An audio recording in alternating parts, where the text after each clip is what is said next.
when we have been blessed to have people who gave us a sense of worth, who esteemed who we were, who gave us an image of God's love and an experience of God's love, who loved us, where we had security and safety and protection, where we were nurtured and cared for and our emotions mattered and we had help with that and comfort. When we have had those things given to us in our lives, then we are now in a place to be able to give that to others when they've been restored to us, or we discover those in relationships in adulthood and in the family of God. We now have the something that we can give to others. It overflows. Our cup runs over with health that we can use to now bring healing to other people by helping them be restored in what they needed to have had in their own lives. We can do that with people in our churches, in our families. We can do that with people in our communities and in our neighborhoods. Whether we've been restored through relationship with God, whether we've been restored through a therapy relationship or personal relationships that the Lord has brought to us, we now have an overflow to give to others. And we can also give that to people who are farther away in the communities that we work with among the urban poor, where both the traumas that happen to them and the deficits are just manifold. There's so many, and people have no idea what to do. The churches don't know what to do or how to respond.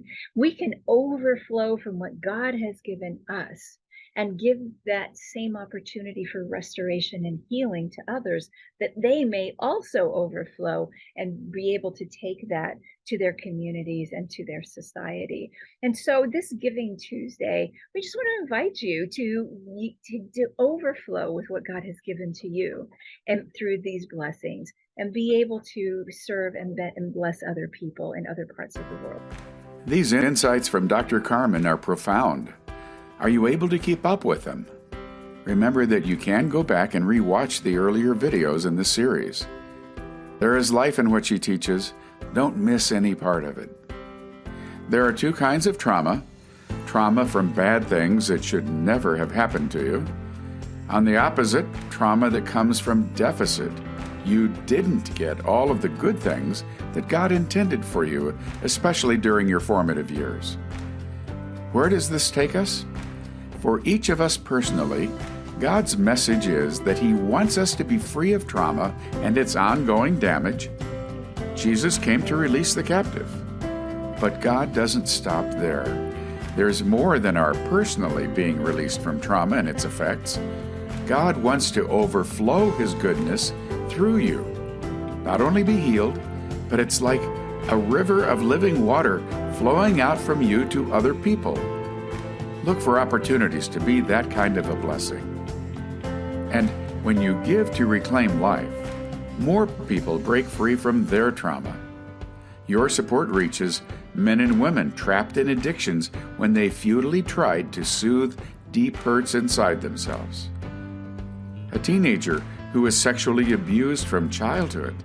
She tried to keep it bottled up inside, but felt too ashamed to share it with anyone. Let her be free.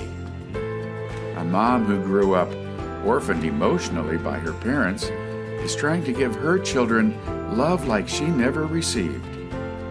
Or the dad who had a cruel upbringing from a harsh father doesn't want to repeat doing the same thing to his kids. And there are so many children who have never known the secure love of a parent because the adults in their lives are overwhelmed and have nothing to give. When you donate to reclaim life, these are the kinds of people who break the barriers of trauma. The blessing flow. Let it overflow. Be part of this. This is the biggest giving season of the year.